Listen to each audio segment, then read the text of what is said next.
el tendón de Aquiles es una estructura básica y es el que nos permite caminar, correr, saltar, etcétera, ¿no? Todas las actividades un poco inherentes a lo que es el ser humano. Lo que vemos con mayor frecuencia son las inflamaciones de tendinitis o de tendinopatías del tendón de Aquiles. Lo que está claro es que las personas que practican deportes que implican mucho salto o mucha carrera tienen más propensión a desarrollar patología del tendón de Aquiles. Por ejemplo, jugadores de voleibol o jugadores de baloncesto, fútbol, ya te digo, en general todos los deportistas que tienen cierto salto en su día a día pueden desarrollar esa patología. ¿Por qué?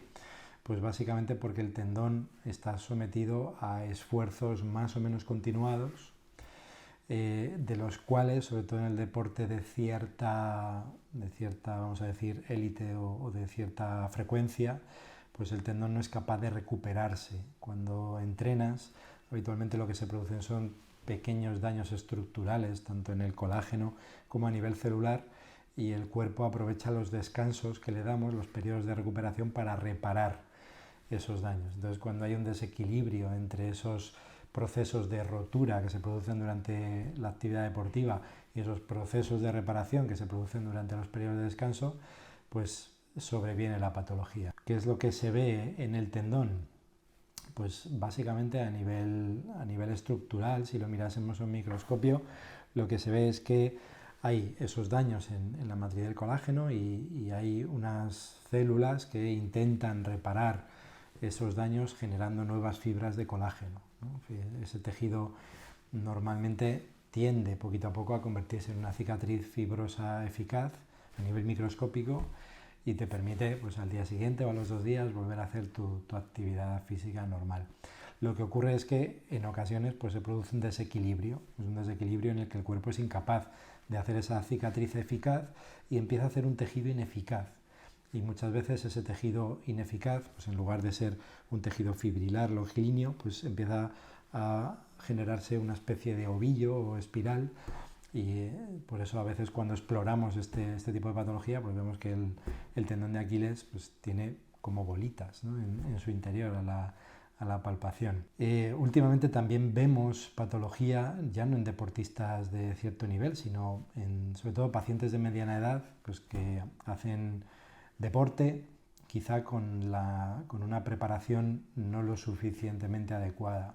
Hay que diferenciar, como siempre hablamos, entre deporte y actividad física. Pues una cosa que le digo yo a los pacientes es que hay que intentar hacer por lo menos 2 sesiones de deporte aburrido, entre comillas, por cada sesión de deporte divertido. El deporte aburrido es esa sesión de actividad de fuerza, de actividad de movilidad, que te cuesta siempre un poco más hacer, pero luego pues te permite desenvolverte con soltura en el partido de pádel que te juegas con los amigos. Y muchas veces pues esta patología termina quitándote un poco de ese deporte divertido. El tendón de Aquiles tiene múltiples tratamientos. Podríamos diferenciar entre tratamiento no quirúrgico o tratamiento conservador, podríamos decir mejor, y dentro de ese tratamiento conservador tendríamos tratamiento no invasivo y tratamiento conservador invasivo, y luego podríamos hablar de tratamientos quirúrgicos. La tendinopatía del tendón de Aquiles se ha tratado pues, con reposo, con antiinflamatorios por vía oral. El tema del reposo no está claro en las tendinopatías, probablemente sí que hay que hacer una modificación de la actividad, pero realizar un programa de ejercicios, normalmente de trabajo excéntrico, concéntrico, hay varios protocolos, y hacer un cambio de actividad, tanto física como deportiva, durante el proceso de recuperación de la patología, pues tiene su validez, ¿no? Y yo creo que es principal. Hay que conseguir que el paciente cambie un poco el chip, se adhiera a un protocolo de readaptación y varíe su actividad física. No tiene ningún sentido, es un paciente que tiene una tendinopatía aquilea porque está jugando al pádel 2 partidos por semana y no hace nada más a lo largo de la semana, no tiene ningún sentido que siga jugando al pádel 2 días en semana o que juegue 1, porque va a seguir teniendo dolor, inflamación y no vamos a ayudar. Ese paciente hay que readaptarlo, hay que intentar que se adhiera a ese protocolo de ejercicio y empezar por esa base, ¿no? Un tratamiento antiinflamatorio local, con pues, lo que hemos comentado con los ejercicios. También hay cierta evidencia que la onda de choque de baja energía tiene un papel importante en la mejora de la tendinopatía del tendón de Aquiles. La onda de choque básicamente lo que produce son cambios estructurales a nivel del colágeno y acelera ciertos procesos naturales de cicatrización. Hay mayor evidencia, sobre todo en la tendinopatía insercional o distal, más que en el tercio medio del tendón, pero también en el tercio medio hay estudios donde se ve que hay un efecto positivo de la onda de choque, y también hay estudios que demuestran que el protocolo de ejercicios más la onda de choque tiene todavía mejor resultado que cualquiera de los dos tratamientos aisladamente. Si entramos, digamos, ya en el terreno de lo que es el tratamiento conservador mínimamente invasivo, pues entraríamos en lo que llamamos las infiltraciones, ¿no? Infiltrar, sabemos que es poner una sustancia mediante un pinchacito en cualquier estructura.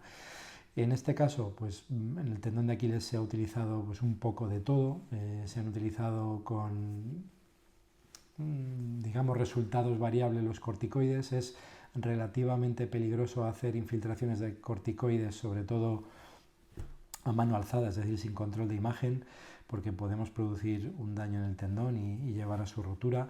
Se pueden hacer infiltraciones de alto volumen, que llamamos, que son infiltraciones en las que buscamos que haya una dilución de ese antiinflamatorio y una separación del peritendón mediante ese volumen sin llegar a infiltrar el fármaco dentro del tendón. Con eso sí que parece que conseguimos un alivio sintomático y facilitamos los protocolos de rehabilitación y ejercicio. También tienen cierto papel las infiltraciones de plasma rico en plaquetas. En el tendón de Aquiles sí que es cierto que, aunque no hay claramente una evidencia, y esto sí que hay que explicarlo, porque el plasma rico en plaquetas en el tendón de Aquiles en casi todos los trabajos produce una mejoría, pero esas mejorías en la mayor parte de los trabajos no tienen una significación estadística. Pero sí que es cierto que casi todos los pacientes, incluso hay un metaanálisis reciente que sí que habla de cierta mejoría, sobre todo en las escalas visuales del dolor, y también hay cierta mejoría en cuanto a funcionalidad. Pero en las escalas de valoración funcional, en las comparativas, no hay mucha diferencia entre hacer este tipo de infiltraciones de plasma a hacer infiltraciones con otro tipo de sustancias o incluso con placebos en los trabajos. Entonces, ¿tiene un papel el plasma rico en plaquetas? Puede tener un papel, actualmente yo creo que como tratamiento quizá de segunda línea. También hay algún trabajo que habla de infiltraciones de ácido hialurónico. El ácido hialurónico como tal pues, es un gel de síntesis. Básicamente lo que hace a nivel del tendón pues, es mejorar la propia síntesis de ácido hialurónico endógeno y puede mejorar la calidad de la matriz extracelular del tendón. Y parece que hay algún trabajo que apoya también el uso de ácido hialurónico. Pero en principio tampoco es un tratamiento de primera línea. Y luego entraríamos un poco en lo que es el tratamiento quirúrgico del tendón. Tradicionalmente se han utilizado tenotomías longitudinales que se pueden hacer de forma abierta o percutánea. Hoy en día el tratamiento abierto yo creo que solamente lo reservamos para quizá hacer pequeños desbridamientos de tejido de mala calidad en el tendón, cuando tenemos un tejido claramente de muy mala calidad, con mucho engrosamiento, que en la resonancia magnética prácticamente tiene como un aspecto fibrocartilaginoso. Pues es un tejido claramente ineficaz en cuanto a su función como tendón, pues puede tener cierto papel hacer ese desbridamiento. Hay cierta tendencia actual a hacer simplemente una escarificación o una pequeña tenotomía longitudinal en el sentido de las fibras del tendón de forma percutánea. Y eso puede ayudar también a la regeneración del tendón y a generar también una cicatriz más eficaz. Un tratamiento interesante y aunque quirúrgico poco invasivo puede ser el stripping. El stripping es un tratamiento en el que hacemos 4 pequeños agujeritos a lo largo del tendón, es decir, en la parte proximal y distal a la lesión, y pasamos una banda de tensión, un hilo, básicamente un hilo grueso, por la parte ventral del tendón. Algún autor también utiliza el hilo por la parte dorsal del tendón. Básicamente lo que conseguimos con eso es una desconexión de las aferencias nerviosas al tendón, con lo cual el paciente mejora rápidamente del dolor, y también en el proceso inflamatorio crónico hay una generación de neovasos. Esa neovascularización parece que favorece la persistencia de la inflamación. Entonces, al hacer esa desconexión mediante ese hilo, conseguimos también reducir en alguna medida la inflamación, ¿no?, sobre el tendón. A nivel quirúrgico también podemos asociar ocasionalmente algún procedimiento proximal. Por ejemplo, hay pacientes en los que esa tendinopatía aquilea asocia cierto acortamiento de la musculatura del tríceps ural, del gemelo y del sóleo, y en ese sentido se pueden asociar procedimientos quirúrgicos proximales, también mínimamente invasivos, como una técnica de Baruch, que consiste en alargar el gemelo interno en su origen en el cóndilo femoral interno, por ejemplo, mediante una pequeña incisión, o una técnica de Strayer, un poquito más distal, también un poco con ese digamos, objetivo de quitarle tensión al tendón de Aquiles. Ya te digo, en los casos que tengas claro que esa sobretensión por ese acortamiento que tenga el paciente pues esté claramente involucrada en la generación de patología. El paciente de lo que se va a quejar es de prácticamente dolor en el día a día, porque al final el Aquiles es el motor de la marcha y el paciente se va a terminar quejando de dolor a diario, casi con cualquier actividad. Pero sobre todo hay un dolor al inicio de la actividad, luego digamos que el paciente calienta un poco y puede realizar cierta actividad, y luego al final de la actividad deportiva vuelve a tener dolor. Pero en general el tendón de Aquiles duele todo el día, incluso a veces por la noche. La gente en general se queja pues, de ese primer paso por la mañana, un poco parecido a lo que es una fascitis plantar. La exploración manual, sobre todo en las tendinopatías no insercionales, en las que están pues, por encima, digamos, del talón, al palpar el tendón muchas veces tocas cierta nodularidad del tendón. Esa nodularidad se produce por esos ovillos de colágeno que se generan por ese proceso inflamatorio crónico y esa cicatrización ineficaz que se produce en el tendón. La sintomatología más frecuente es un dolor que normalmente puede estar o bien en la inserción, es decir, justo en la zona del talón, que es cuando hablamos de tendinopatías insercionales, y el dolor también puede estar en el tercio medio o superior del tendón. Lo más frecuente es la tendinopatía del tercio medio, tendinopatía no insercional a nivel de tercio medio, digamos podría ser como un 60% más o menos de los casos, y luego se pueden ver tendinopatías insercionales o no insercionales más proximales, es decir, los dos extremos, bien por abajo o bien por arriba, que se podrían repartir ese 40% que queda en un 20-20, por decirlo así grosso modo. No me acuerdo exactamente de las cifras, pero más o menos por ahí van los datos.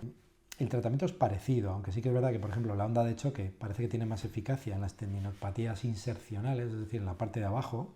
Es una terapia poco invasiva, que el paciente le gusta en el sentido de que viene a la sesión, se lo hace y va viendo mejoría poquito a poco y no tiene ningún daño y ningún efecto secundario realmente. O sea que es un tratamiento en ese sentido óptimo. Ya te digo, eso más ejercicio, normalmente conseguimos un porcentaje de éxito de 60-70%, y luego tenemos ese 30-40% de pacientes no respondedores a esa, digamos, terapia no invasiva, y ahí tenemos que ir pues, a terapias más invasivas o incluso a cirugía. ¿Qué es lo que yo haría y qué es lo que yo le propongo a los pacientes? Pues cuando están en ese porcentaje de no respondedores, ir, por ejemplo, a unas infiltraciones. Se puede hacer, por ejemplo, una infiltración de alto volumen y luego a las 2-3 semanas podemos hacer infiltraciones con PRP, todo esto ecoguiado lógicamente. Ahí vamos a tener un porcentaje de éxito variable, porque ya te digo que el PRP en el tendón de Aquiles no deja de ser un tratamiento de segunda línea, aunque tiene su vigencia. Y los pacientes que nos quedan de ahí, es decir, los no respondedores a terapia con infiltraciones, pues entraríamos en el plano quirúrgico. Y dejaría en un segundo plano el tratamiento abierto con desbridamiento en los pacientes en los que tuvieran una evolución muy prolongada en el tiempo y quizá en diagnóstico por imagen tuvieran mucha cantidad de tejido de cicatriz de mala calidad y que ese tejido realmente no cumple ninguna función y muchas veces es mejor quitarlo. Y quedarían, pues ya te digo, un pequeño porcentaje de pacientes que iríamos a cirugía abierta, pero muy poquitos.